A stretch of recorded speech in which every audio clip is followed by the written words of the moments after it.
and ever expanding revelation of God in us, God through us, God as us, out of which acceptance, well-being emerges. Amen. As we're seated and thankful for, of course, Guidance founder, Dr. Daniel L. Morgan, and church leaders who set that North Star of this purpose statement. Very beautiful. Thank you. And excited for this last Sunday of the year, and very grateful. We noticed Jacques' absence, and grateful for our musicians holding it down, and then very excited, Brother Keon jamming on the one with us here. All right. I love it. Yes. And as you can see, I hope you know Kwanzaa is December 26th through January 1st, right? You do know that, right? So we are going to take a moment. We'll have our announcements, and such that we have announcements, and I will sound our gong, ringing out the old, ringing in the new here of the year. And then we will take a moment, and Kwanzaa can be celebrated. It's designed to be celebrated over 7 days, but it's really designed to be celebrated every day. And so you can celebrate it in 7 days, you can celebrate it in 365 days, you can celebrate it in 15 minutes too. So that's what we're going to do today, and recognize and give ourselves an opportunity to embody these very high principles.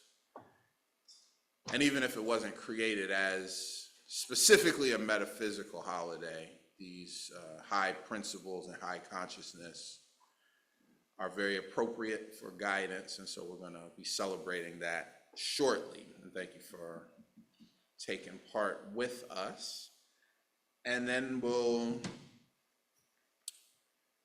continue talking about higher dimensional Christ consciousness and finish out the year, and very excited moving into the new year. All right, so with that, up and away, Queen Goddess Kimberly Smith with our announcements today. Thank you.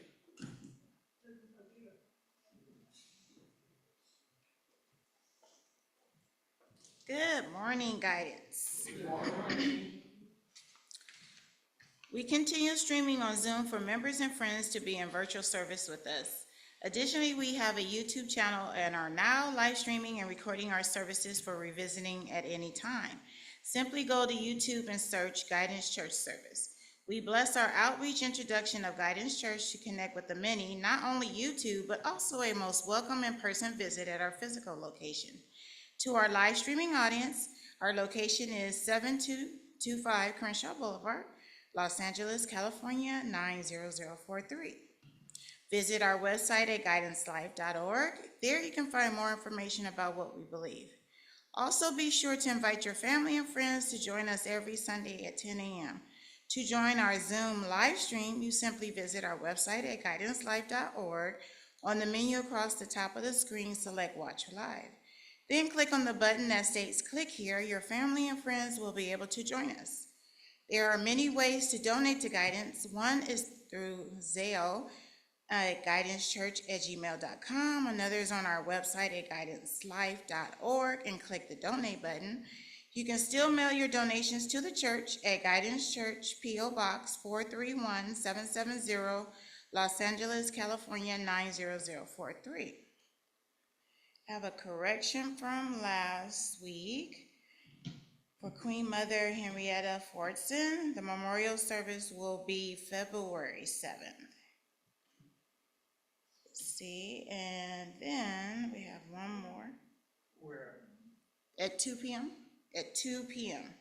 Is it here? Here at Guidance. And then we have We bless Queen Goddess Salome Desha in rising return to pure spirit above. Please keep her loving daughter Desiree and family in heart-held prayers of comfort. Thank you.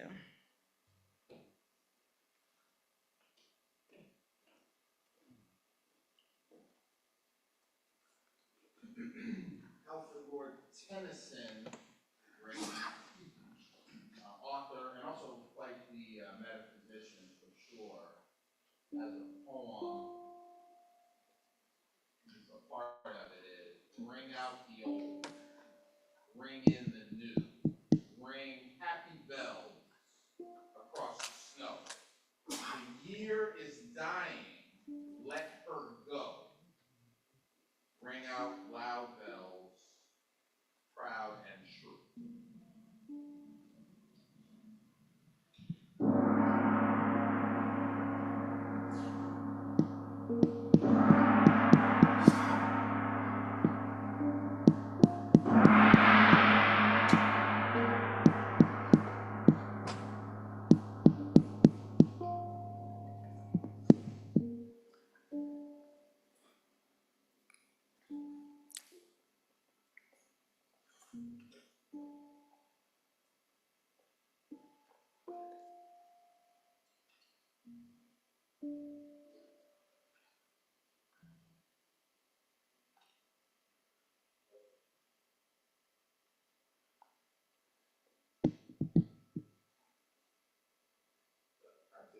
Maybe you guys didn't watch this.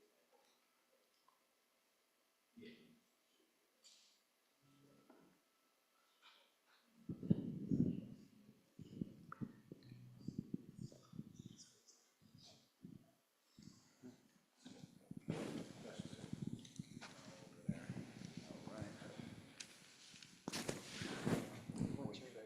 That's perfect.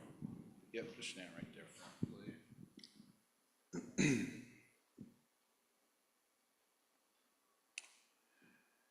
As I mentioned, we're going to take a moment here to acknowledge this celebration of Kwanzaa. There were two very significant things, at least two, but two that come to mind, that happened in Los Angeles, California, 1966. One was Guidance Church was founded right here in Los Angeles. The other was, that was the first year that Kwanzaa was celebrated. Both took place in Los Angeles. Both are tied and connected. How? Some of us were around at that in 1966, right? And you know that was a time of coming into the fullness, a fuller consciousness of pride in African heritage.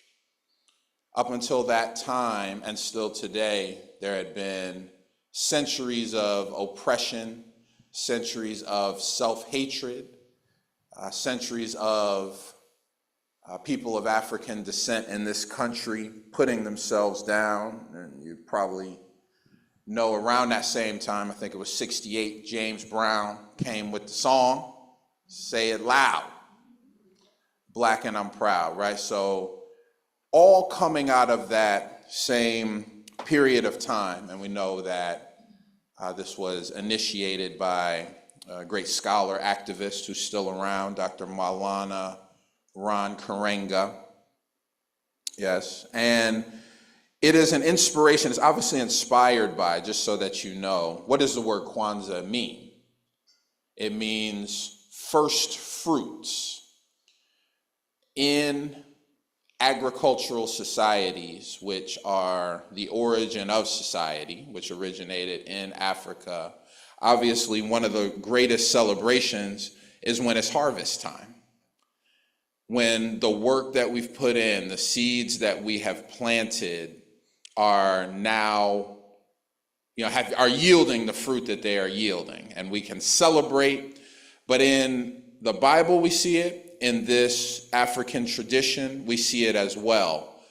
What you do with the first fruits sets a tone for what you're doing with the rest of it. This is why even in the Old Testament, they would say, bring the first fruits to the temple. That is a way of prioritizing God in your life. And so these first fruits of Kwanzaa, we are offering to community.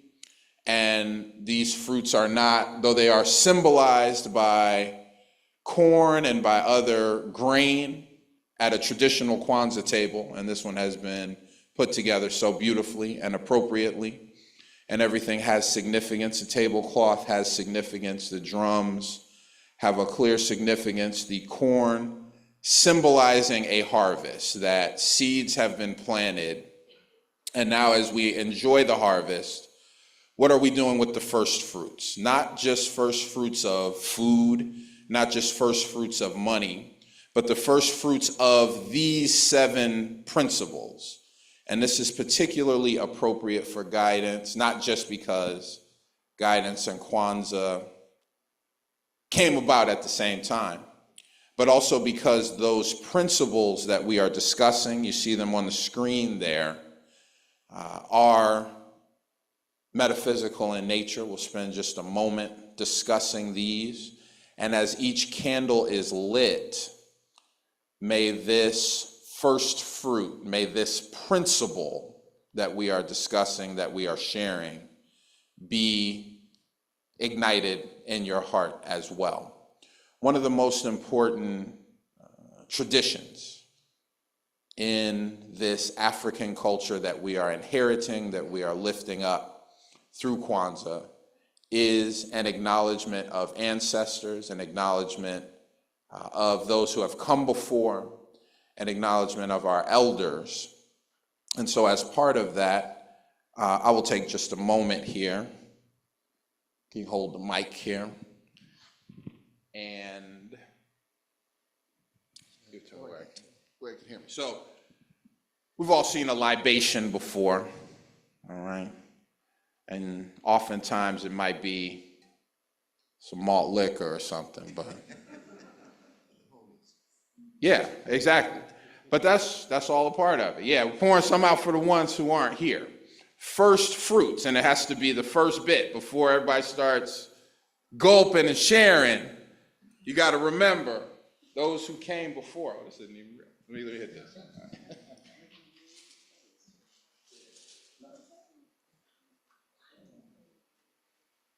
Look at me. All right. Well, okay. Well, just gonna get a little bit anyway. It's gonna be in this pot. Okay. The dirt is the dirt's not real. All right. Everything is real. How about that? And our offering of this water of life, you can almost see the refreshment, you see the hydration, you see the life. We talked about this. How old is this water in my hands? How old? I'd give it about 4 billion years on the low side. 10, 12, 14 billion years. According to what we know of science, 100 years from now, they'll know more, and they'll tell us it is even older. But 4 billion years through precipitation cycles, through somebody's drunk it before, digested it before, back into the earth, back up, shared, reshared, and now for this very moment and very purpose. So with the first fruits, before anyone else would drink, we want to acknowledge those who have returned to the earth with our first.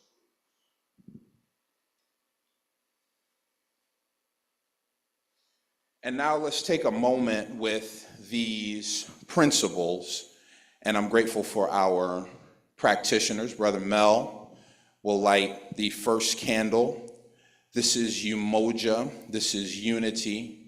The Bible says, where the Spirit of the Lord is, there is unity.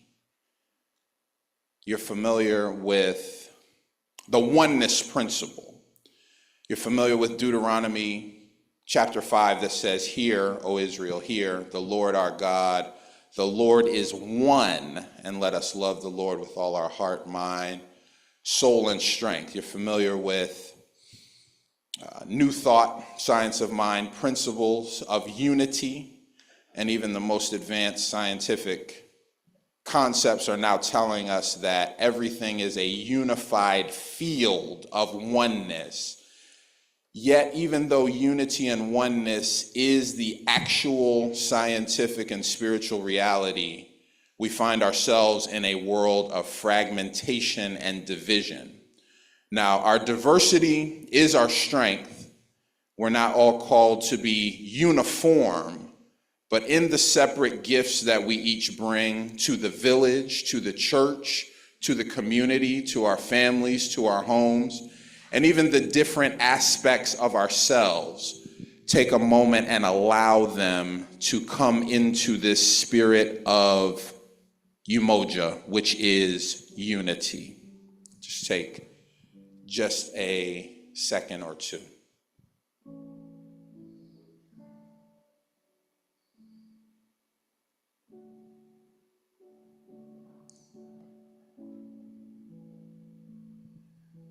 And let us say it together. Everybody say, Umoja. Umoja. Our second candle of Kwanzaa, Queen Goddess Michelle Luster, holding high the light of Kujichagulia, yes? That is self-determination. That is the knowledge that, yes, things happen to us all the way through life, but we also know it's not so much what, that's going to be this one, and I think we're going to alternate, yep. Self-determination. What you have been through in your life has been enough to take some others out. It's because of the first fruit of self-determination.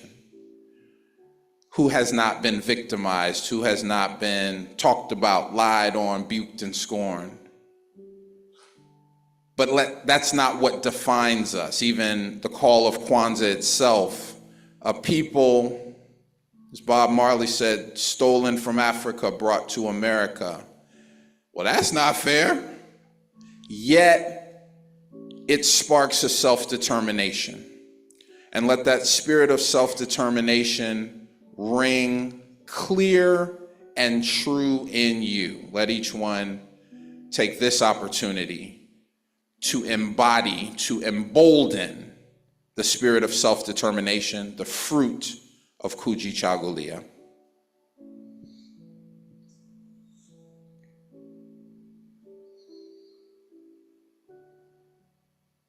And now let us all say it loud, Kujichagulia.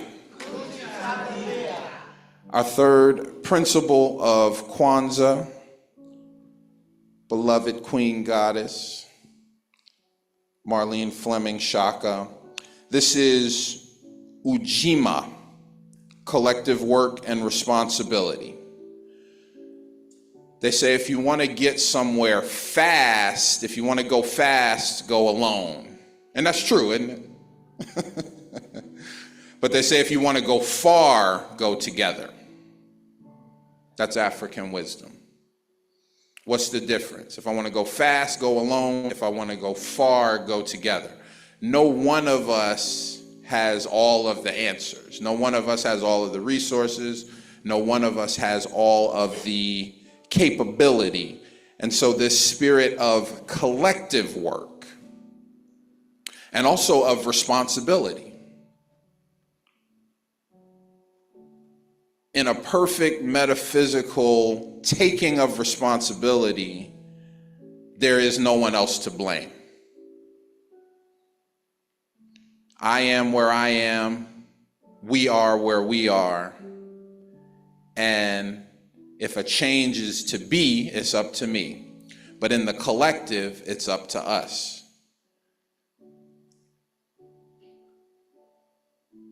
Let's take advantage of this opportunity to feel, to live, to know true spirit of Ujima.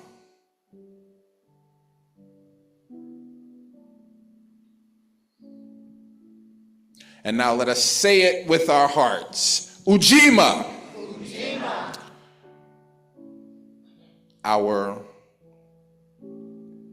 fourth principle of Kwanzaa happens to be in the pure 7-day celebration. This is the principle of December 29th. This is today's principle in celebration, and that is Ujamaa, which is cooperative economics. Economics, now then, yeah, we need to open a grocery store. We need to have more black businesses. Okay. Yes. At the core and at the heart, as Brother Mel lights this candle of Ujamaa, economics, you got us next, Marlene, thank you. Right there, thank you.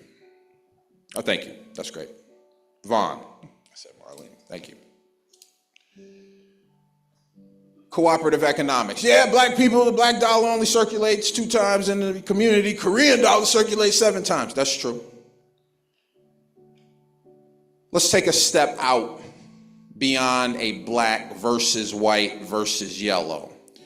Economics, by definition, is simply what you do with what you have. And a call for that to be a cooperative endeavor. A call to share, a call to give and receive, a call to build dreams into realities together. We see it happening as a Guidance Church, and may it happen in your homes, in your lives, in your families, in your work, and in your destiny. Just a second. Feel the fullness of Ujamaa.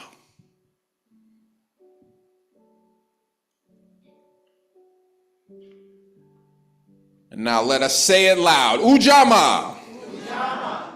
The fifth principle of Kwanzaa is Nia, purpose. Come on, Sister Irene Creighton, and if you will, light this fifth candle of Kwanzaa. Ecclesiastes 3 says, to everything there is a season and a time and a purpose under heaven. To be here with breath in our lungs and running in our feet, or even just walking in our feet, is a very clear indication that there is still purpose. Supremely spiritual, metaphysical principle that we are not just here willy-nilly, we're not just here to watch time pass, but there is a purpose, there is a difference to be made that does evolve and shift as years go on. Maybe what your purpose 20, 30, 40 years ago, 5 years ago is not what it is today, or you have a fuller understanding of this same purpose. I would presume that purpose involves making a difference. Purpose involves leaving things better than we found it. Purpose involves living out the fullness of who we can be and who we are.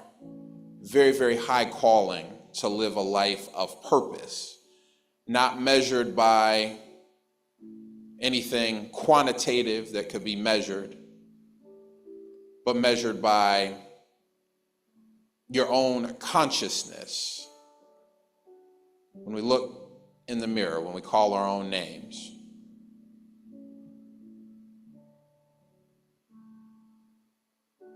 whatever we did today, we can come back tomorrow with a full intention to live that much fuller into our purpose. Take a moment and be your Nia.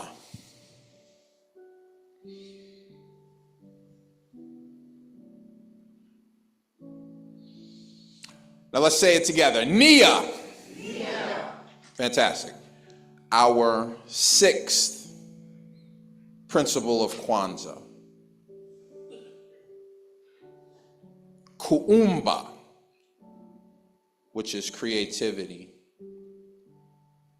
And as Sister Michelle lights our 6th Kwanzaa candle, and as it's lighting,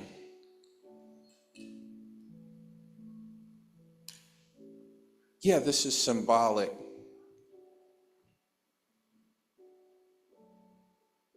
If you could just get your purpose, get your cooperation, get your unity, if there was a way to do that, we would have all given it to you, we would have taken it a long time ago. But it's an inward journey.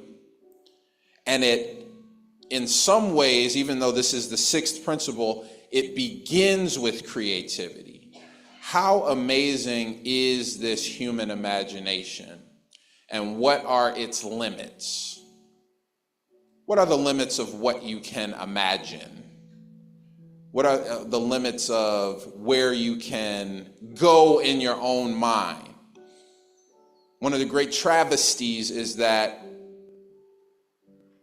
little children have such a vivid imagination, and then as they get older, get real.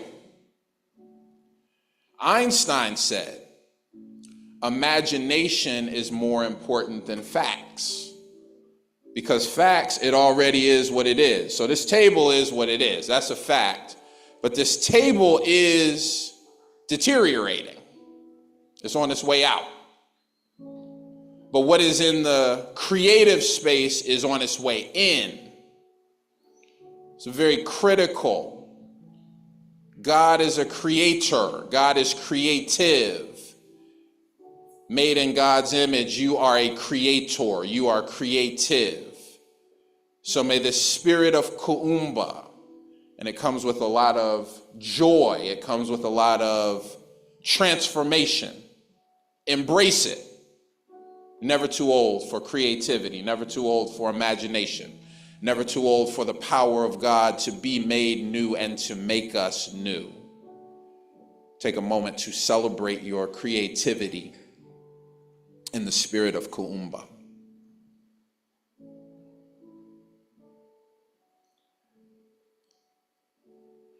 And now let's say it together. Kuumba.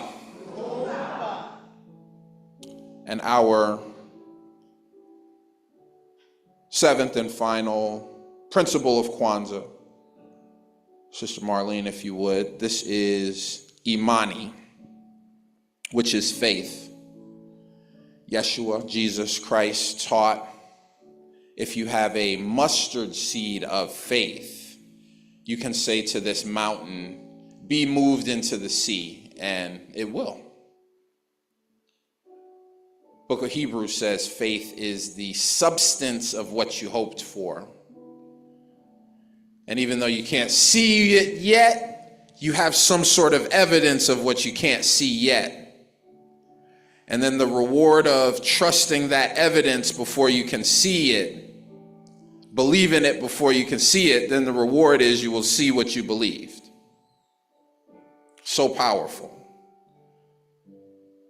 That's the answer to much of what ails us. That's the answer to how did, as I got kids on the cusp of college, I'm like, how were cab drivers putting their kids through college, putting 10 kids through college? By faith.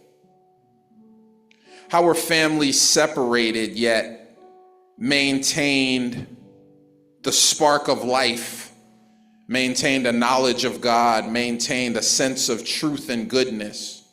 By faith. It's truly by faith that we move mountains, and it doesn't take a whole lot. But as we light this candle, it's key, it's central.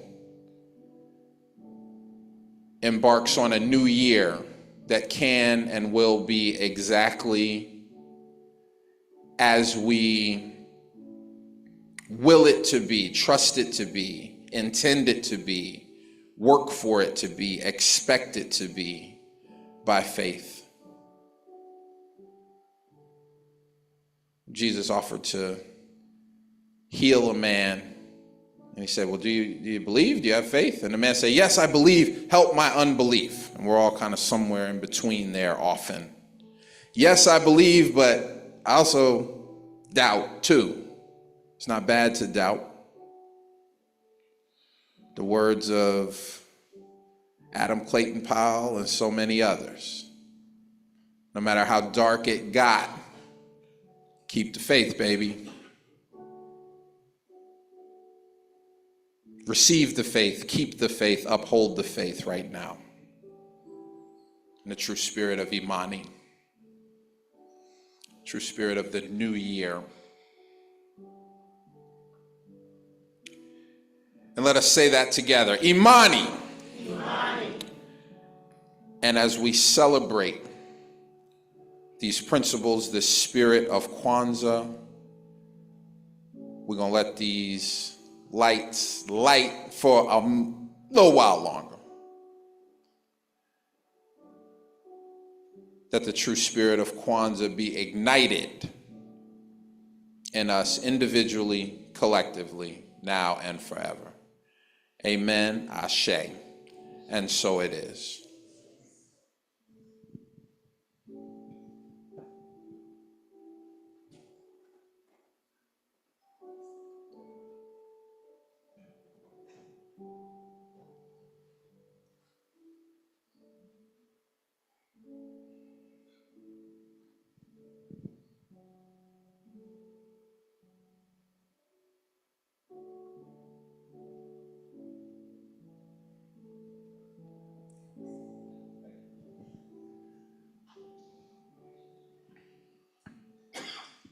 Our practitioner on duty, Willie Bomar, if you would, come and lead us in an invocation, sealing the spirit of Kwanzaa, moving us into what Spirit has next for each of us. Thank you.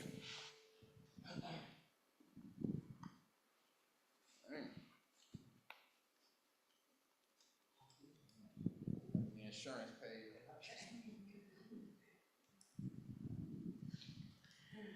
How good it is to continue in this reverence tone that has been already set so lovingly. I bless our divine community of Guidance Church. I bless our ministers, Dr. Reverend Claire Mosley, and our beloved Dr. Seth Pickens, as he continues this morning delivering food for thought, food for the soul, food for our continued growth. I bless our time together. I'm declaring, accepting, and knowing it is grand, it is glorious, it is on purpose, it is in divine order. And it is with this grateful heart and humble spirit I release this word knowing that before I prayed, the prayer was answered, allowing it to be and saying, so it is, and so we are. Amen. Amen.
You say we're not gonna sing transformation?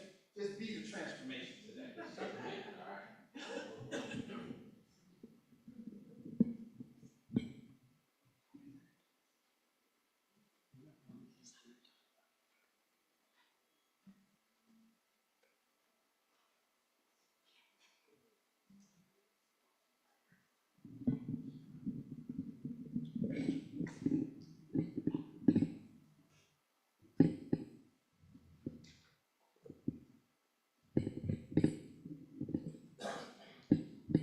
Good morning, everyone. Good morning. Can you give me some on this mic?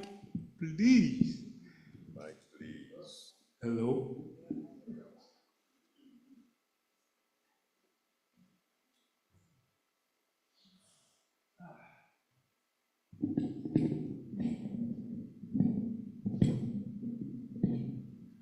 It's interesting how everything kind of plays into everything. I think this song is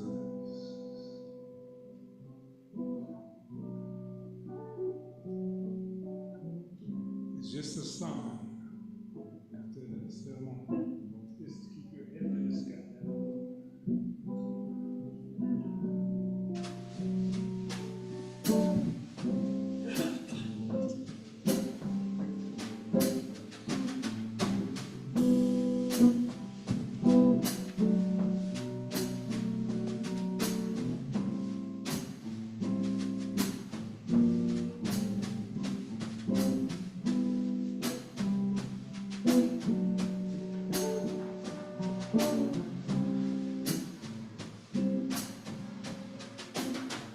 God, she told me one day I'd find peace in every way, but in search for the truth, wrong thing I was bound to do.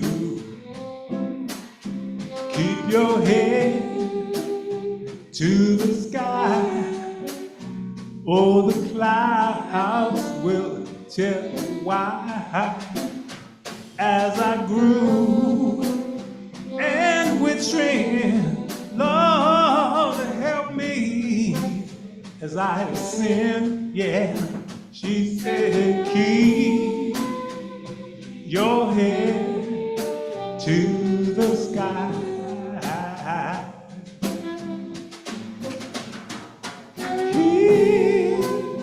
Your head to the sky. Gave me the will to be free, purpose to live in this reality. Hey, found myself never alone. Challenges came, they came to help make me strong. Ooh, step right up, all you know you can. We need faith, understand what we're saying for you to hear. Keep your head in this atmosphere, or keep your head to the sky. Won't you sing along with me? You know this. Keep your head to the sky. Whoa. Keep your head to the sky. Don't walk around with your head hung down. Keep your head to the sky. We got everything we need to succeed in this world. Hey, head to the sky. Yeah. Keep your head to the sky.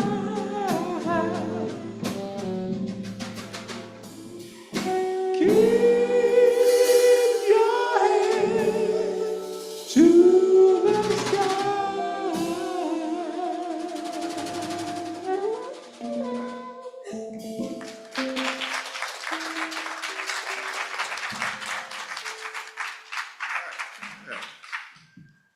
Fearsome foursome here. Brother Ron Turner, Brother Keon on sax, Brother Mel Taylor on the hand flute, yes?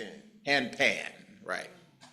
Brother Eric Mosley on guitar, and Brother Rabbi Eric Mosley. lead vocals.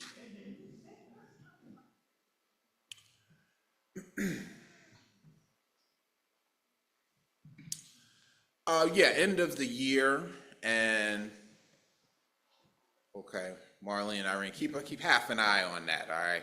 Because I see that one mic then, we don't need no. Just keep half an eye on it, all right?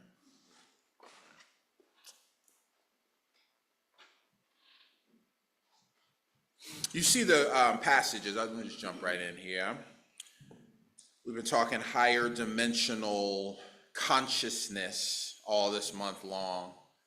Essentially, you've seen the iceberg framework and phenomenon. 10% of the iceberg is above the water, 90% is below the surface. That's similar for conscious and subconscious mind. I'm not saying it's 10%. Sometimes for me it's less than that. Is aware, awake, conscious of what's happening. The other 90%, what is my liver doing? What is my pancreas doing? What is the sermon I'm gonna preach in February? It exists in the all-knowingness. I just haven't pulled it into consciousness yet. It's below the surface in the subconscious. And that's where most of the knowledge is, right? And so higher dimensional thinking and living, one way of looking at it is simply just taking a look a little bit further and further below the surface. And as you come to a deeper knowledge of self, you come to a deeper knowledge of God, you come to a deeper knowledge of other people and everything. And even as deep as it gets and as much wisdom as, most of the folks I'm looking at, know and love here have great wisdom, there's always more in store. All the way to omniscience. Because if you're as deep can be, that means you know everything. If you're just kind of deep, you know more than what's on the surface, but how much do we know? So just go a higher dimensional awareness, consciousness that's one way to look at it. A couple of verses here, one from New Testament book of James, and then this other reading here. But James chapter 4, verses 13 through 15 say this: you do not even know what will happen tomorrow or next year. What is your life? You are a mist that appears for a little while and then vanishes. And then the other reading here is from beloved Maulana Ron Karenga, Dr. Karenga, who said, one of the greatest powers in the world is the ability to define reality and cause others to accept it. We've all, everyone went to school, right? At some point. When you're in school, there are tests, right? When you take a test, real complicated. There's two ways to do it. You take a test, the number you get wrong over the number you get right over the total number of questions gives you a percentage. That percentage is the grade, right? So 10 questions, you get one wrong, you got a 90%, and so on, right? You get 5 right, 5 wrong, you got a 50%. We understand that.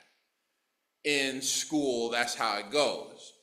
But then sometimes you could be graded on a curve, right? What is that? A curve is when instead of just a straight linear grade, You got 8 out of 10 right, that's an 80. You got 2 out of 10 right, that's a 20. But a curve is, instead of being straight linear, it's called a curve because so what we're saying with a curve is somebody gonna get an A. Even if everybody got 70, 60, 50. That's what a curve is. And there's a couple different ways you could do a curve. So if everyone got 70, 60, 50, you could say, well, let's just make the 70s A's. You could say that. You know, and the 60s B's and the 50s C's. That's pretty good. Or there's different ways you could curve it. Or you could say, let's take the average of everybody's score. Let's put 80%, give them B's around the average. Those that are below the average get C's. Those that are above the average get A's. And there's other ways you can do it too. There's a few different ways you can, instead of just going straight linear, everybody gets exactly what they get. You grade it on a curve. You're familiar with that. You've heard of that. You know, you may have probably experienced it at least once. So that is where, and oftentimes teachers do that because they know that if they give the test, if everyone fails or if nobody gets truly an A, sometimes the teacher knows. It's one thing you can say, man, these kids are dumb. Yeah, but then sometimes if the teacher's real honest, they might admit, well, maybe I didn't teach them everything they needed to quite be taught. You know, maybe they didn't learn everything they need to learn. Maybe I didn't teach everything that could have been taught. So that is a dynamic relationship between the student who is doing the learning and the teacher who is doing the teaching, even though any teacher worth anything will tell you a lot of times those roles are reversed. A lot of times the students end up teaching the teacher, and the teacher ends up learning from the students, and the students end up being the teacher. So it's a dynamic relationship. Very rarely is it straight linear where I'm the teacher, the most effective learning anyway. I'm the teacher, I know the things, you're the student, you don't know the things. I will give you the test, the score you get is the score you get. Like I said, it's much more of a dynamic flow, and oftentimes it's not just graded straight, it's graded on a curve. Similarly now, think about this, last Sunday of the year, we got a couple more days till New Year. The quantum physicists are now saying, they've been saying this, they keep finding more and more evidence. Time and space are not linear, they are curved. You could say God is grading on a curve, but I'm going to go a little further than that. But kind of, sort of. Space-time is curved. There's a reason why. And even Dr. King said the moral arc of the universe is long, but he described it 60 years ago as an arc. It's curved. You get up on a high mountain and you don't just see out straight, you see the curvature of the earth. It is not straight yet, and so space and time aren't straight. Yet we see time as a straight line, oftentimes. We see time as, well, born 1912, died 1986, and then what's the timeline, as if it was just a straight line. But time and space are actually curved. You know, how do I know this?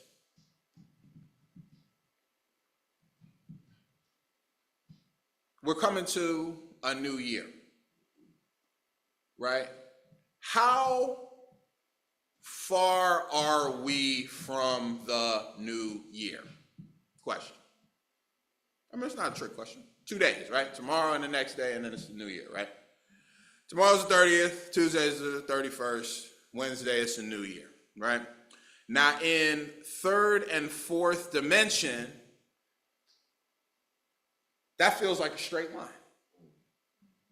That feels like if I just sit, well, no matter what I do, if I sit still or if I move around, whatever, I'm moving toward the new year. It's going to be tomorrow, then it's going to be the next day, then it's going to be the new year. And that's a straight line. We live a life. I've been alive 50, 60, 70, 80, 90 years, and it's gone in a straight line. The past is back there. I can't get back to that. The future is up here. Straight line, right? That's what it feels like sometimes. But what I'm here to suggest today is that it is actually a curve. How do I know this? Nothing too advanced here, right? Let's say this is planet Earth, right? You are here, right? Planet Earth. So what does planet Earth do? It spins around on its axis, right? So if I'm here, I'm spinning around. Do you know how fast you're spinning right now on the Earth's axis? Do you know? It's about 1,000 miles per hour. So if I say the new year is 2 days away, that's 2 24-hour periods plus the rest of today. And if I'm traveling 1,000 miles an hour in a 24-hour day, do you know that you travel at the equator, so it's a little less.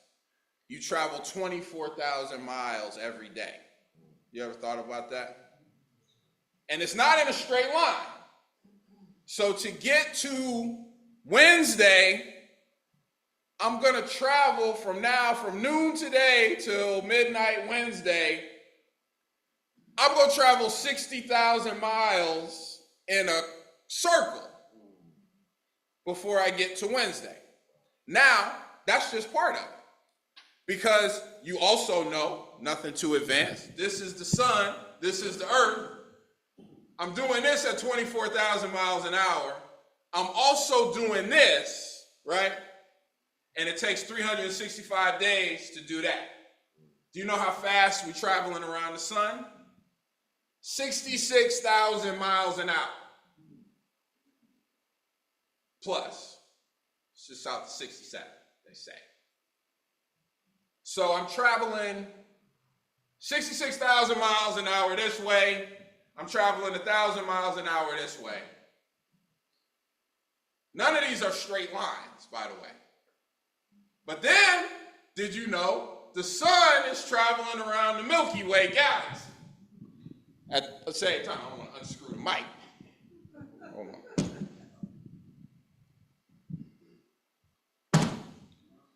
Earth traveling 1,000 miles an hour on its axis. 66,000 miles around the sun. Sun is traveling around the galaxy. It is a 1 quadrillion mile trip around the galaxy. That's 1 with 15 zeros at the end.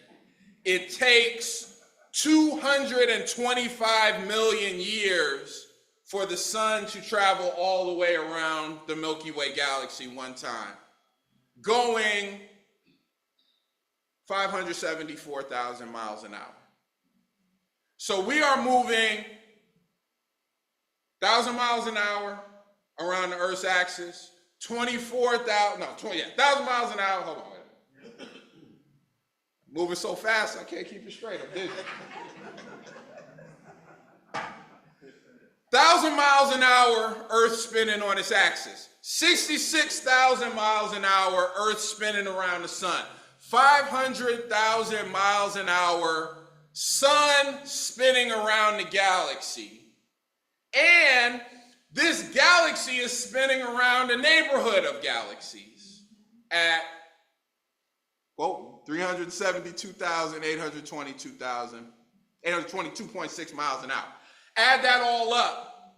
Earth spinning on its axis, Earth rotating around the sun, sun spinning around the galaxy, galaxy spinning around this galaxy neighborhood. You are going 954,000 miles an hour. 954, 842. So that they say. So really, the new year is actually, I did a little quick math here. The new year is actually, I would say that's 2 days away. And if I just sit here, I'm going to go in a straight line right to January 1st. But actually, I'm 50 million miles away from January 1st. Spinning in 4 different directions. I'm spinning like this at 1,000 miles an hour. Then I'm spinning like this at 66,000 miles an hour. Then the whole thing I was spinning around is spinning at 500,000 miles an hour.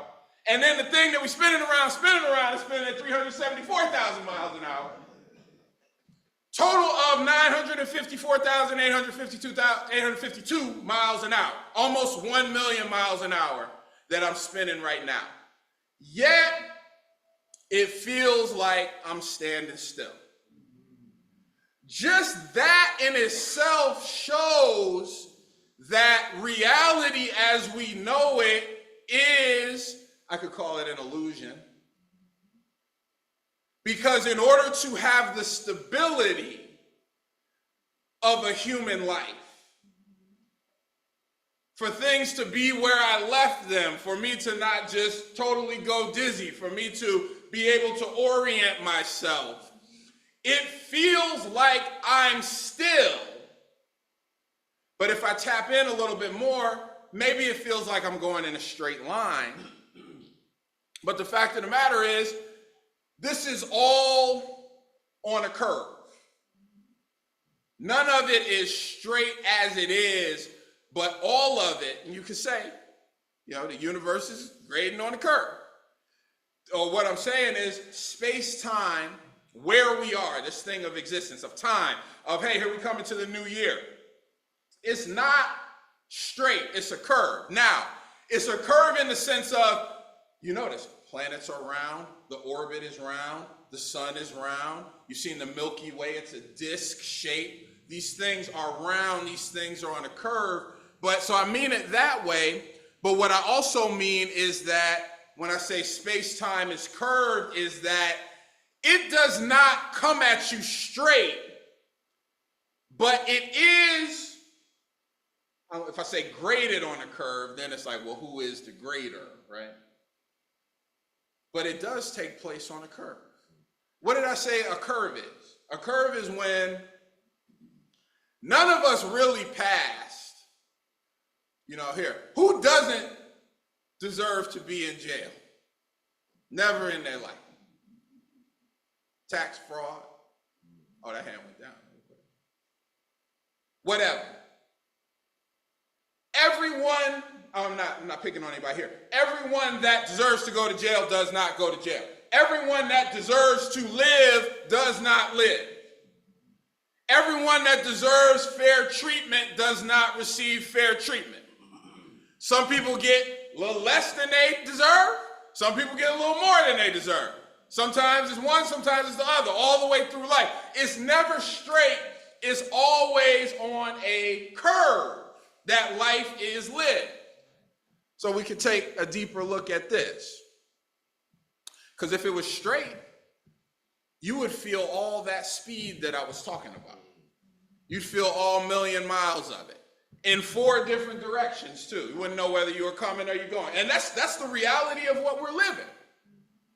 But it's not straight, it's on a curve. Okay, so what does that mean? One, the being graded. If I say graded, that might make us think of judgment or something like that. It's not about judgment. It's about this is how it is. It is an arc. It is not a straight line. It's not linear. So one thing that means is that the fact that it's on a curve is not inherently in itself good or bad.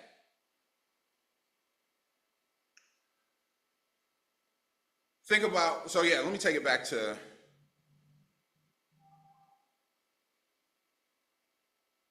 our reading, which the book of James says, look, you don't even know what's going to happen tomorrow. what is your life? You are a mist that appears for a little while and then vanishes. Now, isn't that the truth? So think about it. Going 1,000,000 miles an hour, right, in 4 different directions, you are not, but, okay, so there's our perception and then there's the scientific and metaphysical reality. Our perception is, I'm just a person, I'm solid, I am here. But of course you understand that I'm made of atoms, right? And you understand that atoms are 99.9% empty space. And the rest of it is just a little packet of energy whizzing around very fast.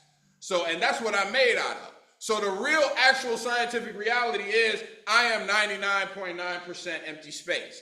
Our perception that gives us this solid world has us believing and knowing that we are solid, stable, still creatures. But this aspect of the curve, like I said, it's not inherently good or bad. But the reality is,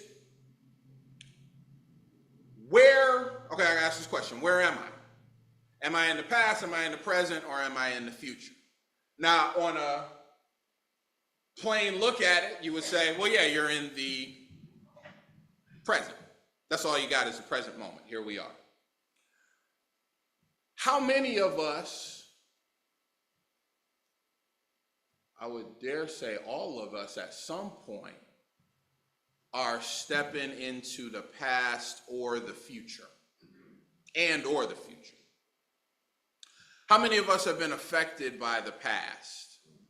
How many of us are thinking about the future? 2025? The conscious mind says, 2025, that's it. I'm hitting the workout so hard.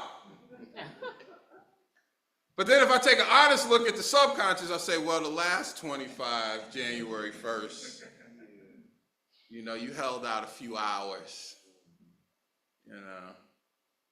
But when I'm thinking, whatever I'm thinking, yeah, 2025, that's my year. I'm gonna design it. Guidance gonna look like this. Family's gonna look like this. Finance is gonna look like this. Travel's gonna look like that. And I'm in 2025. Don't you know a part of me, not physical, not third dimensional, but a part of me is already in 2025. A part of me, and then when I remember past trauma, past hurt, and past victories as well, a part of me is in the past too. So can you understand? It's not just one solid figure standing here. This is a packet of energy going 1,000,000 miles an hour into the curve of the future and into the curve of the past at the same time. And that's what I am. So I'm on the curve already. And I said there's a few different ways that a curve can curve out. I said, if nobody gets an A, the teacher can just say, well, let's take whatever the highest grade is and let's make that an A, and then let's pull everybody up. That's one way you can curve it, right? And it's not, so that's dictated by the teacher in the classroom. But for us, this is not wholly dictated. The natural metaphor here would be God is the teacher and we are the student. Now, of course, that's a two thought. That's not a unity thought. But stay with me for just a second here. That's my point. It's not just, well, we're going to see what God does to us next year. Some of it is up to the student as well. There you go. Yeah. I'm going to get an A. I'm going to get an A. Do you know that if let's take farming. We're talking about Kwanzaa. If the farmer, you plant 1,000 seeds, you get an A. You plant 500 seeds, you get a C. You plant none, you get an F. Stay with me, right? So I planted 1,000 seeds. Now on a normal good crop year, I planted 1,000 seeds, that's 30,000 ears of corn. The person who planted 500, 15,000 ears of corn, right? But let's say the universe throws a curve, right? Exactly, called a famine. Now my 1,000 is only getting me 100. That 500 is only getting them 50. That 100 is only giving them 10. Do you see I still got an A? Not because of how hard the test that the teacher gave me. That's part of it. And the teacher gonna throw some curveballs, the teacher gonna throw some extra credit, the teacher gonna throw all of it.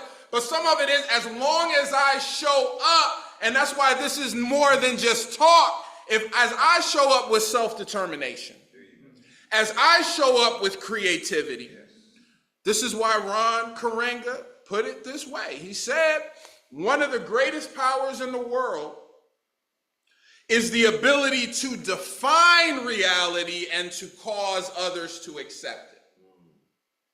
So whereas it's one thing to say, well, next year I'm gonna do this or that, but we don't know what's coming, but in a sense it doesn't matter. Similarly with the past, Lord, if you had been through what I've been through, you'd be drinking too. Why? Because you know what I've been through? Everybody been through something. But do you see it's not a straight line. I was homeless, depressed, orphan, suicidal, whatever. That was my childhood. Therefore, I cannot be successful. I was raised not with a knowledge of God, or I was raised in a traditional church, was full of dogma, guilt, and shame as a kid. Therefore, I'm an adult filled with sin and shame. That's if it was linear. But I'm telling you, the whole thing is on a curve. So what was in the past, it's not even really a was, because I told you on this quantum level and this truth of it, spinning 1,000,000 miles an hour, am I really 50 million miles away from 2025? In a sense I am, but in another sense I'm already there. Now again, how much of that iceberg, that conscious versus unconscious, is aware of my future and my past, not just aware of it, but I have say-so in it. If anyone had parents die, some of the best advice I got, someone said, just remember the best parts of who they were. Why did they say that? Because whatever I choose to tap into in the past, I'm there.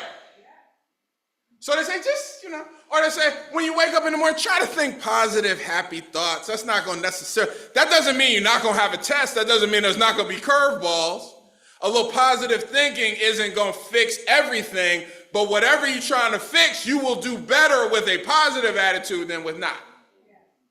As we move into the curve. So since life is a curve, let me put myself on the curve as well. I said there are different curves. There's just straight up teachers. There's a fixed curve. And tell me if this doesn't sound like life. You ever heard of the 80-20 rule? That's interesting. 80% of the people do 20% of the work. 20% of the people do 80% of the work. You wear 20% of your clothes 80% of the time. There's other examples. You eat the same 20% of all the foods you eat the same 20% 80% of the time. That's interesting, huh? Where did that come from? Why isn't it just 50-50? Why isn't it just a straight line? I told you why. So as part of a curve, that's one of the curves is the 80-20 curve. 80% get a B, 10% get an A, 10% get a C. That's it. That's one way you can curve it. And isn't that how life is? are they talking about? There's some who are at the bottom of the bottom, and the heart goes out, particularly at the holidays. We see folks on the street, we see folks going through, but that's a small percentage. Then we see millionaires and billionaires. That's a small percentage on the other end. And everybody else right there in the middle. Sometimes there are some folks, they really are loving, kind, wise angels. And then that's about 10%. Then there's about 10% that are really just low down, dirty, no good. And then the other 80%, well, you know, I'm no saint, but I'm no devil either. Just somewhere in the middle. This is a curve. There's also normalizing the mean. The mean is the average. Take everybody, put them in the average, and you find most people will fall right there somewhere in the average. But understand, it does not, the curve is set, and a teacher sets the curve, or apparently the universe has set this curve, but that does not mean that just because the teacher set the curve before the test was taken, that doesn't determine what my grade is going to be. What determines my grade? How I show up, how I prepare, how I walk into it, how I'm ready for it, how I accept and roll with the curves and the punches, not that might be thrown, but that will absolutely be thrown and are thrown. And then sometimes, here's another curve. Just push everybody up. The highest grade in the whole class was a 60. Well, 60 is an A, 50 is a B, and we just pushing everybody up. Sometimes that happens too. That's called grace. That's a big part of life too. Absolutely. And so it happens. So I'm telling you, so it's not just a straight line. It's not, your 2025 is not set unless you say that it's set. It's not going to be straight. Who could say, well, 2025 is going to work because I'm going to start a business, and this paper projection that I wrote says at the end of the year the business should be doing $4 million. According to our projections, so if I walk through and do everything on this plan, the business is going to be $4 million, right? If life was straight like that. But since it's a curve, you don't know what's coming. But as it comes, as Dr. Karenga says, and so as I said in the book of James, and I'm almost done here. Famous last words. Say, you don't even know, this is James chapter 4, you don't even know what's going to happen tomorrow. What is your life? You are a mist that appears for a while and then vanishes. You notice that mist outside this morning? What is mist? But a collection of droplets close to the ground. And then as the light is shined on it, or as time passes by, it kind of just vanishes into nothing. Now, those actual droplets of water have not disappeared from the universe. They've changed forms. And so that's what life is. You are a mist. You are a collection of cells, a collection of atoms, a collection of consciousness, of energy that gets to ride out in this form for a little while. Relative to the scope of these hundreds of millions of years and all this stuff, it's a pretty short period of time. But fortunately, we have, and you're pretty small too. Grand scheme of things. Compare this body to the city of LA, county of LA, to the planet Earth, right, to the entire solar system. We already getting into numbers that we can't even really fathom in this brain. I'm pretty small. So it would be very easy for life, for the universe to wipe us out. You know, if the sun 93 million miles away, if it was a million miles closer, if it was 92 million miles away, we'd all burn up. If it was 94 million miles away, we'd all freeze. But it is just what it is. As small as I am, as insignificant as I am, as little control as I have over all of that, What I do have full control over is me, and then guess what? But me is not separate from the rest of all of this. So expect some curveballs in 2025. It's happening. We will be graded, not judged, not assessed, that's not what I'm talking about.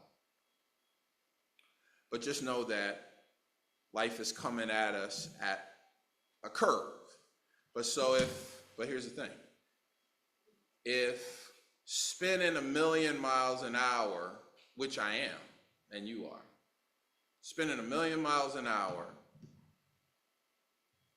yet I'm not dizzy. So spinning 1,000,000 miles an hour doesn't make us dizzy. Why should past trauma leave us wounded? If spinning 1,000,000 miles an hour doesn't make me dizzy, why should an unknown future make me fearful? So we're at the end of one year, stepping into another. Even that's arbitrary, by the way. That's the Julian calendar. That's that's the Vatican. Who says it's a new year? Every day is a new year. How do you know in the quadrillion mile, one with 15 zeros, quadrillion mile journey that you're making? I don't even know what they're talking about. So if I started here January 1st, am I back here January 1st? Well, I don't even know. But then this is floating through the universe too. So I'm not even back in the same spot of time space. I'm bending along an arc of the universe. And so take that curve and let's make it truly, in the words of, seeing his face right now. Help me out. Jamaican? No. Older than that. Black Star Cruise Lines. Marcus Garvey, yeah. Marcus Garvey. Arise, you great race, and accomplish what you will. This year, next year, and forever. Amen. Ashe.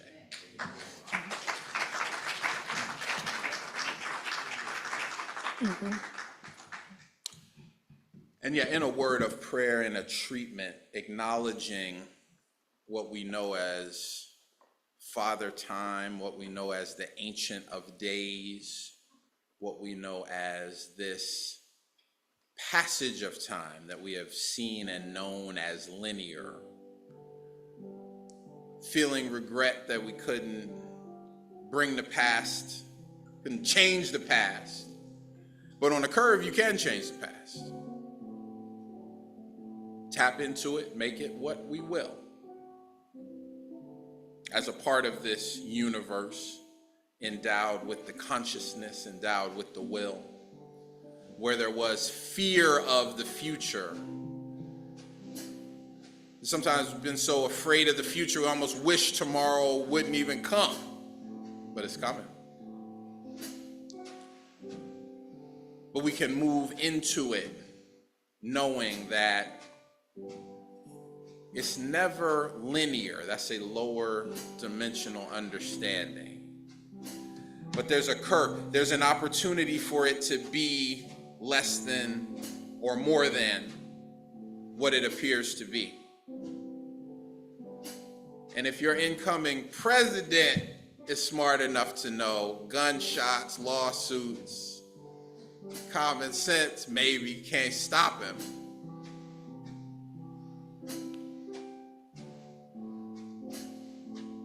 Let us know that this arc of the universe is long. It does bend toward justice. So let us live in justice. It multiplies by gratitude. Let us live in gratitude. It is subject to consciousness and awareness. Let us remain aware. It responds favorably, beautifully to forces of love, joy, peace.